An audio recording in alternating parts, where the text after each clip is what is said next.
Terus.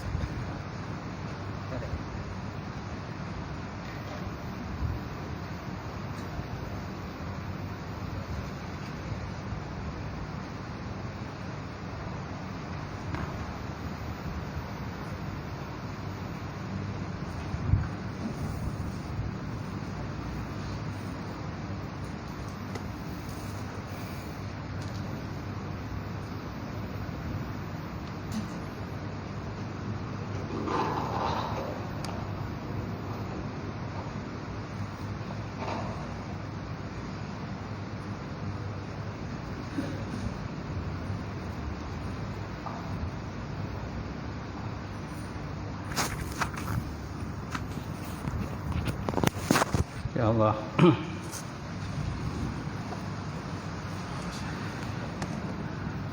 InsyaAllah kita buka kuliah malam ni dengan kita sama-sama membaca umul kitab ila hadratin Nabi Muhammad Mustafa Rasulullah sallallahu alaihi wasallam wa ala al-kiram wa ashabil izam sya'ulahumul fatihah. A'udzu billahi minasyaitonir rajim. Bismillahirrahmanirrahim. Alhamdulillahi rabbil alamin. Ar-Rahmanir Rahim. Maliki yaumiddin. Iyyaka na'budu wa iyyaka nasta'in. Ihdinas siratal mustaqim. Siratal ladzina an'amta 'alaihim ghairil maghdubi 'alaihim waladdallin.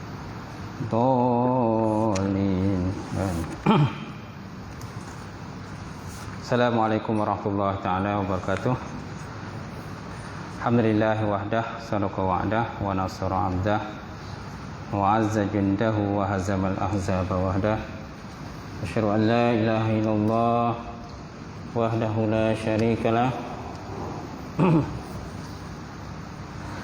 wa asyhadu anna Muhammadan 'abduhu wa rasuluh. Allahumma shalli wa sallim ala sayyidina wa nabiyina wa habibina syafiina wa zuhrina wa maulana Muhammad imamil muttaqin wa qaidu du'am jahilin wa ala alihi wa sahbihi ajma'in. Amma ba'd. Qala Allah Subhanahu wa ta'ala fi kitabil azim, a'udzu billahi minasyaitonir rajim. Bismillahirrahmanirrahim. Wal 'asr innal insana lafi khusr illa alladzina amanu wa 'amilus solihati wa tawasaw bil haqq wa tawasaw bis sabr. Subhanallahul azim. Maksudnya demi masa sesungguhnya manusia itu semuanya berada di dalam kerugian kecuali orang-orang yang beriman serta mengerjakan amalan soleh dan bersama-sama dengan kebenaran, bersama-sama dengan kesabaran. Qala Nabi sallallahu alaihi wa ala alihi wa baraka wasallam, "May yuridullahu bihi khairan yufaqihu fiddin." Maksudnya barang siapa dikehendaki oleh Allah Subhanahu wa taala akan kebajikan, saya diberikan kepahaman di dalam bidang agama. Nawaitu ta'alluma wa ta'lim wa tazakkura wa tazkir wa nafu wa intifa wa ifadat wa istifadah wal hassa ala tamasuki bi kitabillahi wa sunnati rasulih wa du'a ilal huda wa dalalati ilal hari ibtigha amradatihi wa qurbihi wa sawabihi subhanahu wa ta'ala. InsyaAllah.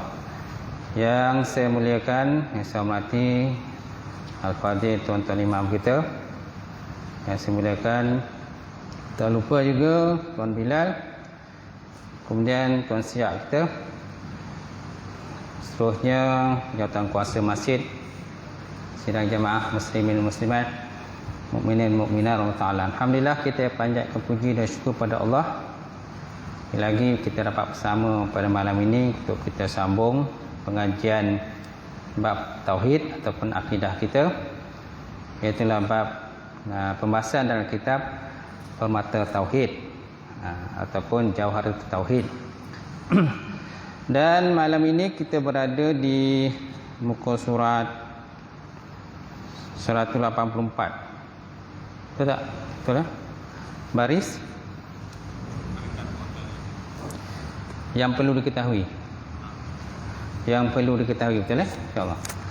Yang tuan-tuan yang ada kitab boleh semak, tak ada kitab dengar saja. Mudah-mudahan masing-masing dapat mengambil manfaat pengajian kita malam ini, InsyaAllah. Jadi mana kita masih lagi dalam pembahasan bait syair yang ke-34 dan 35 hari itu. Wawahidatan aujib laha wa misluzi iradatan wal ilmu lakin ammazi wa amma aidan wajiban wa mumtani' wa misluza kalamuhu bal nattabi' wa misluza kalamuhu bal nattabi'. Dan wajiblah wahdaniah ataupun esa, ketunggalan bagi kudrat Allah. Dan yang seumpama kudrah adalah iradah dan ilmu, juga mesti wajib esa. Kudrah, iradah dan ilmu itu adalah wajib esa ataupun satulah, tidak ada berbilang-bilang. Akan tetapi sifat ilmu adalah merata, umum, kepada segala yang mungkin dan merata juga kepada segala yang wajib dan segala yang mumtani', mustahil. Jadi mana sifat ilmu ni luas, bukan sahaja meliputi kepada segala mungkinat, tetapi meliputi juga kepada segala wajibat dan mustahilat dan juga jaizat. Dan yang seperti ilmu ini adalah kalam Allah. Wa misluza kalamuhu fanattabi'. Dan yang seperti ilmu ini adalah kalam Allah, maka hendaklah kita mengikutinya. Jadi kita lihat pada muka surat 184. Dan perlu diketahui bahawa ta'alluq qudrah, iradah dan ilmu adalah tertib ataupun berturutan menurut ahlul haqq. Alif ha lam, ha gulunglah, ahlul, kemudian alif lam ha qaf, ahlul haqq, ahli yang benar, dengan mengiktibar ta'akul. Dengan mengiktibar ta'akul mana daripada sudut pemikiran ataupun zihin sahaja,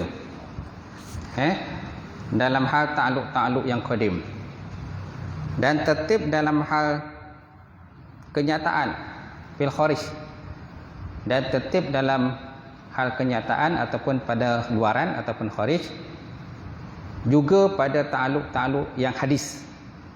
Yang hadis bersama dengan yang qadim.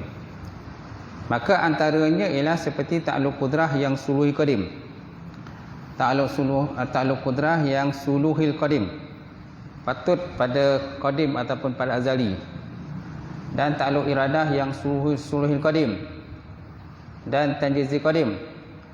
Dan ta'alluq ilmu yakni tanjizi qadim, tembus ataupun terlaksanalah di dalam qadim ataupun dalam azali. Terdapat tertib dalam hal pemikiran saja. Dia tertib tu daripada sudut zihin, pada zihin di segi pemikirannya. Daripada sudut pemikiran adanya tertib. Tapi di segi luaran ada tertib tak? Maka kita memikirkan terlebih dahulu akan ta'alluq ilmu. Biasanya kita akan fikir dulu ta'alluq ilmu, kemudian kita akan fikir ta'alluq iradah, kemudian kita akan fikir ta'alluq iradah. Dengan demikian ta'alluq qudrah mengikuti akan ta'alluq iradah, dan ta'alluq iradah dia akan ikut kepada ta'alluq ilmu. Dan tidak adalah di antara ta'alluq ini tertib pada luaran. Jadi ta'alluq itu hanya daripada sudut dalaman saja, di sudut kharij, zihin, dari segi pemikiran kita sajalah, bukan di segi luarannya. Kerana hakikat di segi luarannya tidak ada ta'alluq itu yang terdahulu dan tidak ada yang terkemudian. Tidak ada yang terdahulu, tidak ada yang terkemudian. Betul juga orang kata sifat 20 yang sudah jelas sebelum ni. Walaupun di segi turutannya wujud adalah sifat yang pertama. Wujud adalah sifat yang pertama. Kemudian yang terakhir ialah kaunuhu ta'ala mutakalliman. Kalau dari segi turutannya bermakna yang terakhir biasanya lemah. Tak? Yang terakhir biasanya lemah. Yang dahulu biasanya kuat. Yang dahulu bersihnya kuat. Jadi kalau macam tu berbezalah sifat-sifat yang ada pada Allah. Sedangkan sifat yang ada pada Allah tidak ada perbezaan. Semuanya adalah qadim. Semua adalah sedia, adalah qadim. Jadi tidak ada perbezaan di antara sifat-sifat itu. Jadi maksud musannif ataupun pengarang yang di segi turutan itu ialah turutan daripada sudut qadiman saja. Pada zihin sajalah, pada pemikiran sajalah qadim. Pemikiran saja dia ada turutan. Si pemikiran saja ada turutan. Maknanya dalam konteks untuk melaksanakan sesuatu perkara mestilah pertama wujud, lepas tu ilmun, ilmu, lepas tu kudrah, lepas tu iradah. Ada 4 item ni biasanya akan terlaksanalah tugasan Allah Ta'ala tu lah. Terlaksanalah tugasan Allah. Macam tu. Jadi maknanya wujud disebut dulu, kemudian ilmun nombor 2, kemudian kudrah nombor 3 dan iradah menentukan adalah nombor 4. Jadi turutan itu hanya turutan dalam bentuk daripada sudut pemikiran sajalah, zihin, pada zihin saja, bukan fil kharij, bukan pada luaran dia. Samalah seperti hari itu saya cakap, setiap sesuatu tu ada 4 perkara kan. Pertama maujud, yang paling atas maujud lah. Yang paling bawah ialah makdum, tiada.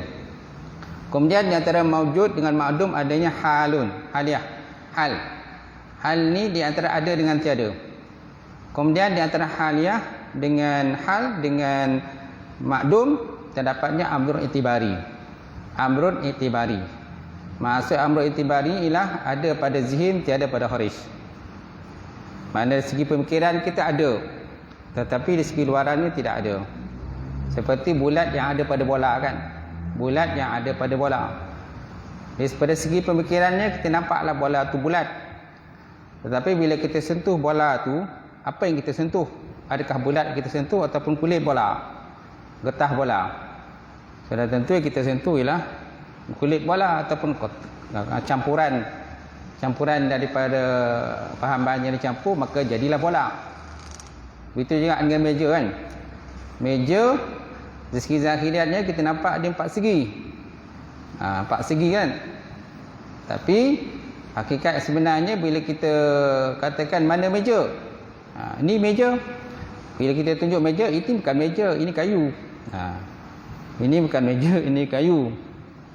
Ataupun ini bukan meja, ini plastik. Kalau meja dibuat pada plastik kan. Macam tu. Jadi maknanya dia ada pada zihin, tetapi tiada pada kharij. Begitulah dengan tadilah. Turutan-turutan tadi. Turutan-turutan tadi maknanya di segi pemikiran saja ada. Tetapi di segi kenyataannya tidak ada. Tidak ada turutan begitu. Kerana nanti akan terjadinya orang kata kelemahan kepada Allah Subhanahu Wa Taala. Jadi makna Allah Taala lemahlah. Seolah-olah ada yang terdahulu, ada kemudian. Segala sifat-sifat yang ada pada Allah Taala tadi. Baik, kita lihat semula. Maka kita memikirkan terlebih dahulu akan ta'aluk ilmu. Jadi daripada 3 perkara tadi, ta'aluk kudrah yang sulul qadim, ta'aluk iradah yang sulul qadim dan tizi hadis, dan ta'aluk ilmu yang tizi qadim.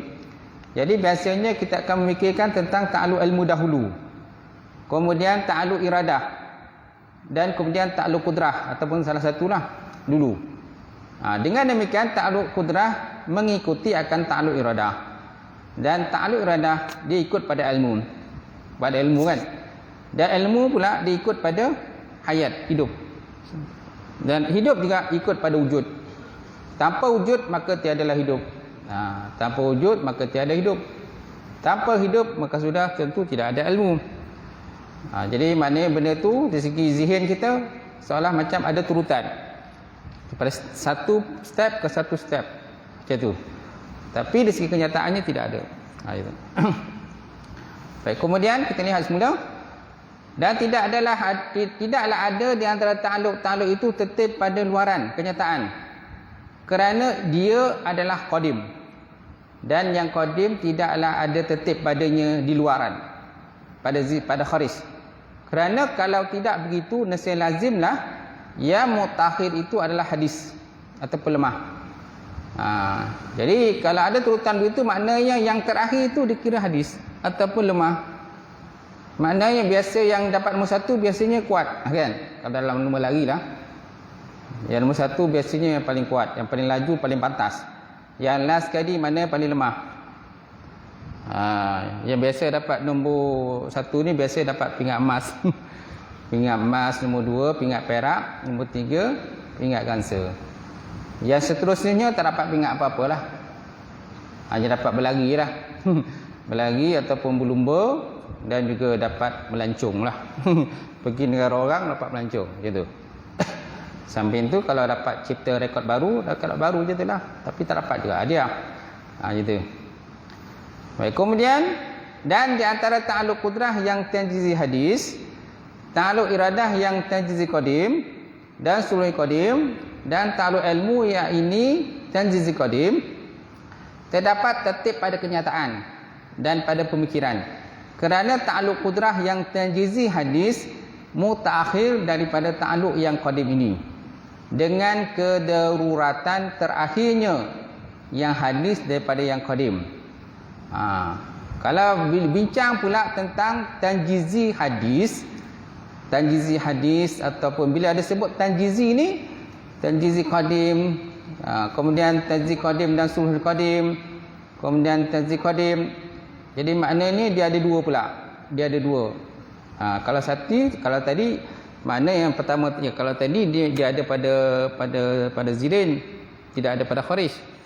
Kalau yang ni pula dia ada pada zihin dan ada pada kharij. Pada zihin pun ada dan pada kharij pun ada. Yang pada kharij ini yang lemah. Yang pada kharij ini yang lemah. Sebab apa? Dia dah masuk kepada benda yang mungkinat, benda mungkin. Maknanya dah tembus bukan lagi dari alam qadim lagi. Jadi terdapat tertib dan kenyataan pada pemikiran. So mana tertibnya ada pada pemikiran pun ada tertib, pada zihin ada tertib, dan pada kharij pun ada tertib juga. Mana berbeza dengan di atas tadi. Kalau di atas ni hanya tertib pada zihin saja, tidak ada pada kharij. Yang ini yang bawah ni ada tertib pada zihin dan ada tertib pada kharij. Beza dia. Kerana ta'alluq qudrah yang tanjizi hadis, ta'alluq qudrah tanjizi hadis yang nombor 1 tu mutaakhir daripada ta'alluq yang qadim ini. Jadi nombor 3 tu dikira nombor 1, nombor 3 dia baca daripada bawah. Dan nombor 3 dia jatuh nombor 1, nombor 2 jatuh nombor 2, dan nombor 1 jatuh nombor 3. Jadi yang nombor 3 tu dia dah masuk dalam hadis. Dah masuk dalam alif, dia alam hadis, alam baru.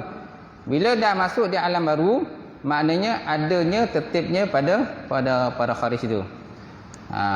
Ada tertib pada kharij. Bila ada tertib pada kharij, maka dia dikira lemah. Dikira lemah lah kat situ. Bukan lagi qadim. Qadim ialah kuat kan. Jadi terdapat tertib pada kenyataan dan pada pemikiran kerana ta'alluq qudrah yang tanjizi hadis mutaakhir ataupun terakhir daripada ta'alluq yang qadim ini, dengan keduraratan terakhirnya yang hadis daripada yang qadim. Jadi bila menentang yang qadim dengan hadis, maka sudah tentu yang hadis kemudian. Yang hadis kemudian, yang qadim dahulu. Bila menentang qadim dengan qadim, bila menentang yang ini qadim, yang ini pun qadim. Jadi tidak ada tertib sebenarnya. Masing-masing kuat, tidak ada yang lemah. Walaupun yang ini sebut dulu, jadi sebut kemudian. Tetapi dulunya tetap qadim, kekuatan tetap kuat, tidak ada yang lemah. Tapi bila sebut yang menentang di antara qadim dengan hadis, qadim sudah tentu dahulu, hadis sudah tentu kemudian, mutakhir. Boleh? Macam tu lah. Baik, kemudian adapun ta'alluq qudrah yang tanjizi hadis dan ta'alluq iradah yang tanjizi hadis, berdasarkan kaul dengannya, maka antara keduanya terdapat tertib pada kenyataan dan pada pemikiran. Jadi bila menentang hadis-hadis, pertama tanjizi hadis, yang kedua pertama ta'alluq qudrah yang tanjizi hadis, yang kedua ta'alluq qudrah iradah tanjizi hadis. So makna ada dua hadis. Bila ada dua hadis, maknanya sudah tentu disebut, yang mana sebut dulu maka dikuat, yang mana sebut kemudian maka dilemah. Okey. Jadi adapun ta'alluq qudrah yang tajzi hadis dan ta'alluq iradah yang tajzi hadis berdasarkan kaul dengannya, maka antara keduanya terdapat tertib pada kenyataan dan pada pemikiran. Mana ada tertib pada kharij dan ada tertib pada zihin. Macam tu, pada pemikiran. Maka jadilah ta'alluq qudrah yang tajzi hadis mutaakhir daripada ta'alluq iradah yang tajzi hadis berdasarkan kaul dengannya, berdasarkan pendapat dengannya lah dengan perkara ini. Jadi bila menentang antara iradah dengan qudrah, dua-duanya tajzi hadis, ni pun tajzi hadis juga. Semana kita dahulukan? Sudah tentu kita dahulukan qudrah dulu. Kita dahulukan ta'alluq qudrah yang tajzi hadis berbeza daripada ta'alluq iradah yang tajzi hadis. Maka jadilah ta'alluq qudrah yang tajzi hadis mutakhir, mana ta'alluq qudrah yang tajzi hadis itu yang terakhir, sedangkan ta'alluq iradah yang tajzi hadis ni adalah terdahulu. Jadi mana yang terkemudian itu mana dia kira lemah berbanding dengan yang dahulu. Mana ada tertib daripada segi zihinnya dan pada kharij pun ada tertibnya. Macam tu. Sebab dua-duanya hadis. Berbeza dengan yang tadi, dua-duanya qadim. Bila ada qadim kan, dia tidak ada perbezaan dari segi turutan. Tiada beza di antara turutan dia. Kedua qadim, samalah. Boleh? Boleh. Baik, kemudian perkataan musannaf pengarang. Apakah kata musannaf seterusnya? Wa mislu zakalamuhu. Wa mislu zakalamuhu. Dan seumpama ilmu Allah Ta'ala adalah kalamnya. Di syair tadi kan. Wa mislu zakalamuhu, dan seumpama ilmu kalam Allah Ta'ala adalah kalamnya. Pentakdiran ibarah ini adalah, dan kalam Allah yang nafsi, qadim serta berdiri dengan zat Allah Subhanahu Wa Ta'ala adalah seumpama dengan ilmu juga dalam hal hukum-hukum yang tiga, iaitu keumuman ta'alluqnya dengan segala yang benda yang wajibat, wajaizat, benda yang harus dan mustahilat, dan ketidakhabisan muta'alaq-muta'alaqnya. Mana muta'alaq untuk kalam dan juga muta'alaq ilmu, mana tidak ada kehabisan, tidak ada kehabisan. Kan kerana ta'addud ni berbilang-bilang lah, banyak sangat. Okey, tidak ada penghabisan tempat muta'alaqnya. Sedangkan kalam tetap satu, ilmu tetap satu, esa pada Allah Ta'ala, tidak ada berbilang-bilang. Yang berbilang-bilang itu ialah tempat ta'alluq dia. Sama ada ta'alluqnya kepada benda yang wajibat, wajaizat dan mustahilat. Dan ketidakhabisan mutalak-mutalak itu serta kewajipan wahdahnya, esanya, sifat ilmu tadi. Dan soal ilmu mutalak adalah kalamnya, mana sifat kalam tadilah. Baik, kemudian keumuman ta'alluq kalam ini adalah kerana patutnya bagi semuanya dan kerana kaedah bahawa sifat-sifat Allah Ta'ala itu bila sahaja dia patut bagi sesuatu, maka haruslah tetap semuanya sesuatu itu baginya, dan tiada penghabisan muta'alaq-muta'alaqnya, kerana tertegahnya mentaksis, mengkhususkan sesuatu dalam keadaan berkesudahan, kerana dia adalah tarjih tanpa murajjah. Dia adalah tarjih, mana kalam tadi ialah tarjih, bukan tanpa murajjah, tanpa benda yang ditarjihkan. Ulang semula, keumuman ta'alluq kalam tadi, dia umumkan ta'alluq dia kan, samalah seperti ilmu pun umum juga ta'alluq dia. Mana ta'alluqnya kepada benda yang wajibat, mustahil dan jaizat. Jadi keumuman ta'alluq kalam ini adalah kerana patutnya bagi semuanya dan kerana kaedah bahawa kaedah disebut, kalau dalam bahasa Arab dia kata dikata sifatul maula. Sifatul maula mata sulihat li syai'in fala budda min subuti jami'il laha. Maksudnya apa? Sifat-sifat Allah Ta'ala itu bila sahaja dia patut bagi sesuatu, maka haruslah tetapnya semuanya itu baginya. Jadi sifat-sifat Allah Ta'ala tu maknanya bila patut dia bagi sesuatu, makna dia berkehendak untuk melakukan sesuatu, kan, maka haruslah tetap semuanya sesuatu terbaginya, dan tiada penghabisan muta'alaq-muta'alaqnya, dan tiada penghabisanlah segala sifat-sifat tadi, segala tempat-tempat muta'alaqnya tiada penghabisan. Samalah seperti kudrah, iradah, ilmu, nahayat, sama, basar, kalam, sebagainya. Maksud makna tiada penghabisan muta'alaq-muta'alaqnya, kerana tertegah mentahsis sesuatu, tertegah mengkhususkan sesuatu dalam keadaan berkesudahan, kerana dia adalah tarjih. Kerana dia adalah tarjih, maknanya yang menguatkan tanpa murajjah, tanpa yang dikuatkan, okey. Dan di antara muta'alaq kalam Allah adalah kenikmatan syurga. Ini antara contoh muta'alaq kalam Allah. Muta'alaq kalam Allah. Kerana kalau kalam dia punya muta'alaqnya ialah dalam bentuk dilalah, kan? Dilalah. Kalam dia ta'alluq kepada segala benda yang wajibat, mustahil dan jaizat. Lepas tu dia punya jalan ta'alluq itu adalah secara dilalah, secara petunjuk. Okey. Jadi di antara muta'alaq kalam Allah adalah contohnya ialah kenikmatan syurga, dan dia tiada berpenghabisan, melainkan tajaddud sedikit demi sedikit. Mana segala nikmat-nikmat Allah Subhanahu Wa Taala tadi, jadi kalam Allah Taala tadi ta'alluq dengan segala nikmat-nikmat terdapat dalam syurga. Jadi kalam Allah ni ta'alluq juga kepada segala benda terdapat dalam syurga. Allah Ta'ala boleh berbicara dengan segala benda terdapat dalam syurga tadi untuk ditambahkan nikmat-nikmat tadi kepada ahli syurga.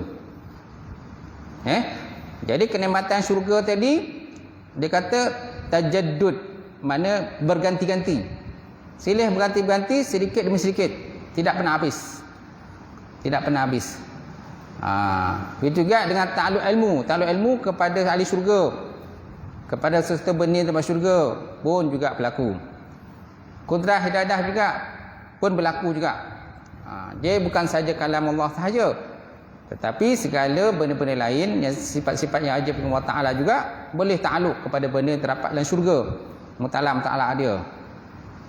Dan kewajipan wahdahnya kalam Allah adalah kerana tidak adanya datang dalil sam'i perihal keta'adudannya, bahkan telah teranggap ijma' atas penafian kalam kedua yang qadim.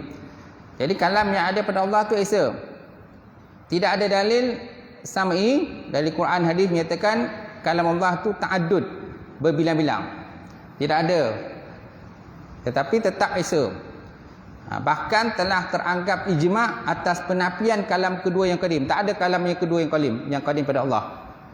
Cuma yang berbilang-bilang itu ialah tempat ta'alluq kalam tadi. Tempat ta'alluq kalam itu yang berbilang-bilang. Macam tu. Okey. Sedangkan kalam yang ada pada Allah tetap satu, esa. Macam tu.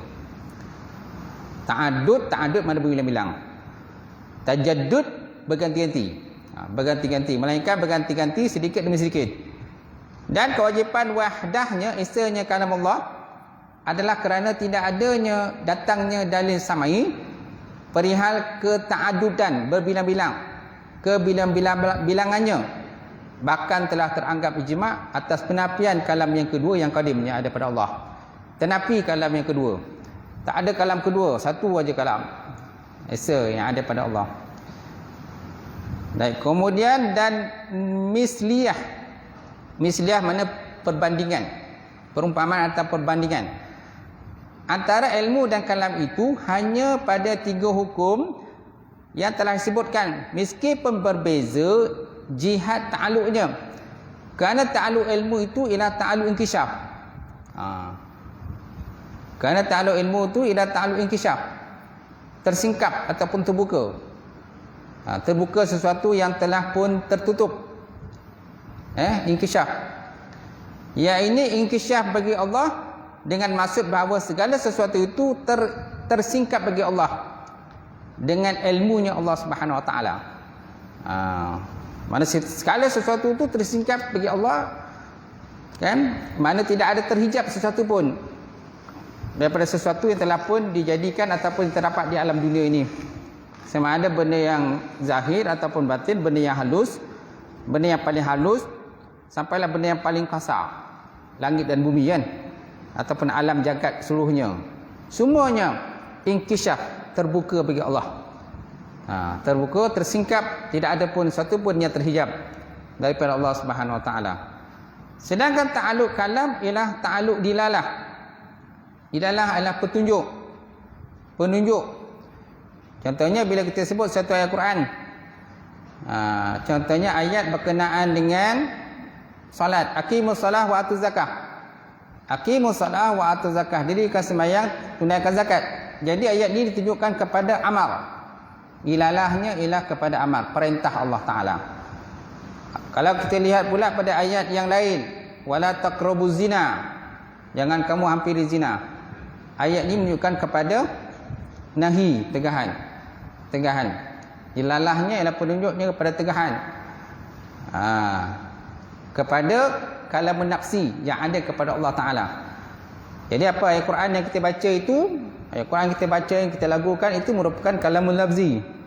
Jadi kalamul lafzi ini dia ada berbagai-bagai. Ada yang amar, ada perintah, adanya tegahan. Kemudian adanya wa'ad, janji baik, wa'id, ada janji buruk. Kemudian ada ayat kisah. Kemudian ada ayat perbandingan. Kan? Dan ada ayat orang kata apa lagi? Ada ayat-ayat mutasyabihat, ada ayat muhkamat dan sebagainya, kan? Banyak bentuk ayat yang terdapat dalam Quran ni. Jadi setiap ayat tadi menunjukkan kepada kalam nafsi yang ada pada diri Allah Subhanahu Wa Taala. Sedangkan ayat yang kita baca merupakan kalamul lafzi. Ya, kalamul lafzi ialah dalam bentuk hadis, bukan dalam bentuk qadim. Tetapi kita tak boleh menyatakan Quran itu adalah hadis, tetapi tetap kita menyatakan Quran itu adalah qadim, kerana telah pun terjadi perbahasan ulama lah berkenaan perkara ini. Malahan telah timbul fitnah dulu pada kerajaan Islam dahulu. Contohnya terjadi kepada Imam Hambali, kan, di mana Imam Hambali telah pun dipukul, diseksa, ya, sampaikan dia punya seluar tadi bila dipukul sampai putuslah tali seluarnya, kejatuh seluar dia, kerana mempertahankan bahawa kalam Allah itu adalah qadim. Macam tu, kalam Allah adalah qadim. Begitu juga ramai lagi ulama-ulama yang telah pun ada yang dibunuh, diseksa dan sebagainya, hanya semata-mata nak mempertahankan kalam Allah itu adalah qadim. Macam tu. Baik. Kemudian jadi sedangkan ta'aluk kalam adalah ta'aluk dilalah. Yakni dilalah bagi selain Allah, dengan makna bahawa yang selain Allah kalau dihilangkan daripada hijab dan dapat menengok akan kalam Allah, saya fahamlah daripadanya akan segala yang wajib dan yang jaiz dan yang mustahil. Jadi kalau dibukakan hijab antara kita dengan Allah Ta'ala, maka nampaklah kalam Allah. Allah Ta'ala berkalam, yang Allah Ta'ala sama ada memerintahkan sesuatu perkara ataupun Allah Ta'ala menegah sesuatu perkara. Nampaklah tapi tak nampaklah, kerana antara kita adanya tutupan ataupun hijab, maka kita tidak nampak. Baik, kemudian dan ta'aluk kalam itu adalah tanjizi qadim. Okey, ta'aluk kalam itu adalah tanjizi qadim, dengan memandang kepada selain daripada perintah dan tegahan. Dan ta'aluk kalam itu adalah tanjizi qadim, dengan memandang kepada selain amar dan nahi, perintah dan tegahan. Maka kalam itu menunjuk pada azali bahawa zat Allah dan sifat-sifatnya adalah wajib, dan bahawa sekutu, isteri dan anak adalah mustahil, dan bahawa anak si Zaid, rezeki dan ilmunya adalah haris, adalah benda baru, jaiz. Jadi kalam itu menunjuk pada azali bahawa zat Allah dan sifat-sifatnya adalah wajib. Zat Allah dan sifat-sifat Allah Ta'ala itu adalah wajib, kalam Allah. Bila kita sebut sesuatu ayat Quran yang kita baca, dia ada ayat perintah, ada ayat menyatakan tentang Esa Allah, Qul huwallahu ahad, Allahus samad. kata ulama yang Muhammad, Allah tu Esa. Jadi ayat yang kita baca itu menunjukkan kepada Esa Allah. Esa yang ada kepada keesaan ayat pada Allah Subhanahu Wa Taala. Kemudian mana benda yang mustahil, contohnya ayat yang kita baca, wallahu fakir wa antum wallahu ghaniyun wa antum fuqara. Ataupun itu ayat yang wallahu ghaniyun, betul lah Allah Taala tu kaya dan kita ni fakir. Tetapi ada orang kafir mendakwa Allah Taala tu fakir, Allah Taala fakir sedangkan mereka kaya. Jadi benda ni mustahil kepada Allah Subhanahu Wa Taala. Benda ni mustahil kepada Allah Subhanahu Wa Taala. Dan mana benda yang harus? Contohnya Allah Taala seperti si Zaid. Si Zaid ada anak, ataupun si Zaid Allah Taala telah tentukan rezekinya, dan si Zaid ada ilmu. Allah Taala kurniakan ilmu kepada si Zaid. Jadi ni semua adalah bentuk jaizat, adalah benda-benda yang harus. Dan dia menunjuk pula pada azali bahawa sesiapa yang mematuhinya maka syurga bagi dia. Dan dia menunjuk pada azali bahawa sesiapa yang mematuhi perintah Allah Subhanahu Wa Taala maka syurgalah bagi dia. Dan sesiapa yang derhaka pada Allah maka nerakalah baginya. Yang pertama adalah janji baik. Janji baik, wa'ad. Dan yang kedua ialah janji buruk, wa'id. Mana ayat janji baik? Innal ladzina amanu wa amilus solihat falahum jannatun tajri min tahtiha al-anhar. Contoh ayat lah kan. Orang-orang yang mengerjakan amalan soleh, kan, mengerjakan amalan soleh, baginya syurga yang mengalir di bawah sungai-sungai. Itu adalah kalam Allah, ayat Quran. Yang kita baca itu adalah hadis, tapi menunjukkan kepada kalam Allah yang ada pada Allah, yang mana Allah Ta'ala telah berjanji orang buat baik maka dapat syurga. Gitu. Betul tak? Kalau orang buat yang tak baik, innal ladzina kafaru wa kazzabu bi ayatina, innal ladzina kafaru wa kazzabu bi ayatina ulaika ashabun nar hum fiha khalidun. Orang-orang yang mendustakan ayat kami, mendustakan bi ayat, wa innal ladzina kafaru, orang yang kafir dan mendustakan ayat kami, bagi mereka itu neraka. Kekal mereka itu dalamnya. Ya, jadi bila ayat Quran itu kita baca menunjukkan kepada kalamul lafzi, kalamul nafsi yang ada kepada Allah Subhanahu Wa Taala. Adapun dengan memandang kepada amar dan nahi, maka atas persyaratan wujud makmur. Wujud makmur dan manhi itu. Adapun dengan memandang kepada perintah dan tegahan, maka atas persyaratan wujud makmur, wujud benda yang diperintah, dan manhi, wujud benda yang tegah. Dan tanzih hadis sesudah wujud keduanya, dan tanzih hadis sesudah wujud keduanya makmur dan manhi, benda yang diperintah dan benda tegah, sebagaimana telah terdahulu pentahqiqannya, penguatannya. Kemudian dan terakhir pada perkataan musannif dengan Pan-nattabi' terdapat isyarat kepada pelik dan sulitnya masalah ini, sehingga tidak ada bagi kita kecuali mengikut para ulama, khususnya dalam menetapkan takluk-takluk yang azali. Gitu. Jadi segala masalah-masalah ini adalah masalah-masalah yang rumit, apalagi dalam bincang pasal takluk. Itu sebabnya sebagai ulama dia kata benda-benda yang susah-susah ni tak wajib nak belajar. Tak wajib nak belajar, terlampau susah. Benda-benda yang susah. Sehingga ada penama menyatakan fardu kifayah saja belajar benda ni, sebab susah. Tak semua orang boleh mencapai benda ni. Tapi bagi orang yang boleh mencapai, kan, orang yang dia punya daya pemikiran dia kuat, IQ dia kuat, ingatan dia kuat, dan dia mudah faham, maka benda ni jadi wajib. Wajib dia belajar. Dan wajib dia faham. Dan wajib pula disampaikan kepada orang lain pula kalau dia tahu. Tapi kalau seandainya kita tak mampu untuk memahami apa yang dicakap, yang diperkatakan, terutama sini bab muta'alaq lah, lepas itu idrak lah, takwil lah, kan, lepas ma'ani, ma'nawiyah, macam-macam kan. Benda-benda ini susah. Itu sebabnya sebahagian daripada ilmu-ilmu ni kadang-kadang ada ilmu yang susah nak faham. Contohnya ilmu balaghah. Ilmu bayan, ma'ani bayan. Ni benda-benda susah. Ilmu apa lagi yang susah? Apa lagi? Ilmu mantik. Ilmu mantik pun ilmu yang susah juga. Susah yang kita nak faham. Ma'arud, ilmu adab dan nusus pun ilmu-ilmu yang sastra Arab ada sebagai sastra yang susah nak faham. Saya pun belajar ambil ijazah dulu di UKM untuk bahasa Arab dan juga Tamadun Islam. Walaupun kita ijazah, tapi ada juga syair-syair Arab ni kan, dia punya sastra Arab ni susah nak faham. Pening kita baca. Malah dalam kamus pun tak ada terjemahan dia. Makna dalam kamus tak ada. Mana nak cari makna dia? Saya lihat kamus tak jumpa. Google dalam internet, cari dalam internet makna dia.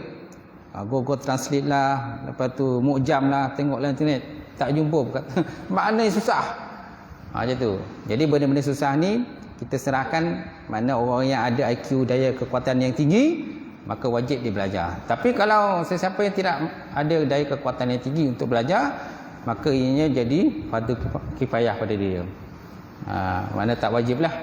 Tak mampu sebab dia belajar pun kadang tak mampu nak fikir. Lebih baik dia buat benda lain. Lebih baik belajar tajwid lagi besok Ustaz. Belajar tajwid ke, belajar tarannum ke, lebih baik kat situ. Sebab dia tak mampu nak idrak pemikiran dia. Tak boleh capai benda-benda macam tu.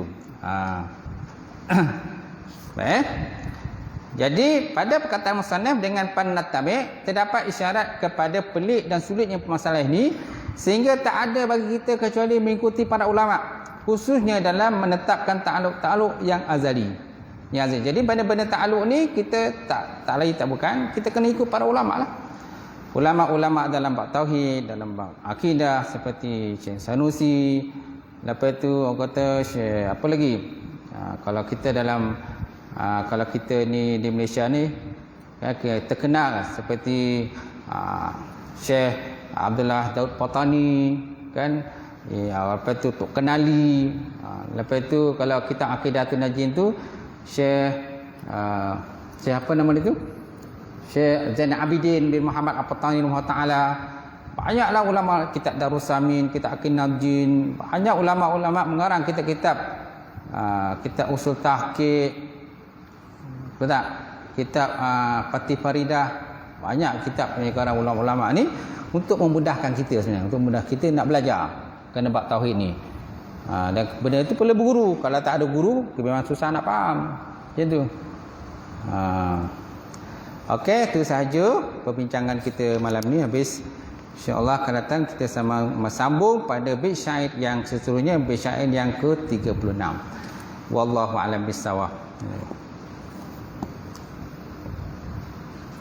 A'udzubillahi minasyaitonirrajim. Bismillahirrahmanirrahim. Alhamdulillahirabbil alamin wassalatu wassalam ala asyrafil mursalin wa ala alihi washabbihi ajmain. Allahumma zidna ilman nafi'a wa yaqinan shadiqan wa 'ilman mutakabbara wa rizqan halalan mubarakatan katsiran. Wasiyana fataya alim nawlana qulubana bi nuri ma'rifataka wa aftah lana futuha arifin. Allahumma faqina fid din, Allahumma faqina fid din. Allahumma ja'al hadza jam'al marhuma wa tafarruqana min ba'di tafarruqal ma'suma. Rabbana iftah bainana wa baina qaumina bil haqq wa antahal fatihin. Rabbana faghfir lana dzunubana wa kaffirna sayyi'atina wa tawaffana ma'al abrar. Rabbana atina fid dunya hasanah wa fil akhirati hasanah wa qina azabannar. Subhana rabbika rabbil izzati amma yasifun wa salamun alal mursalin. Alhamdulillahi rabbil alamin. Qabbalallahu minkum.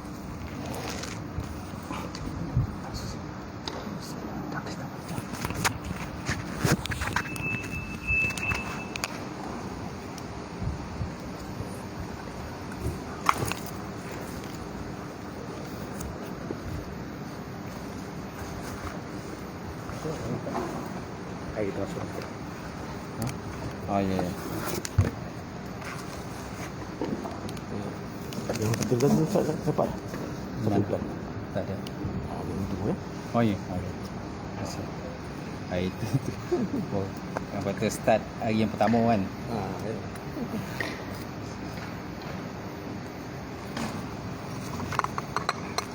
Air kan. Sama semua dah start lah. Ada start tapi ada yang start pasal dia ada hal lain. Oh.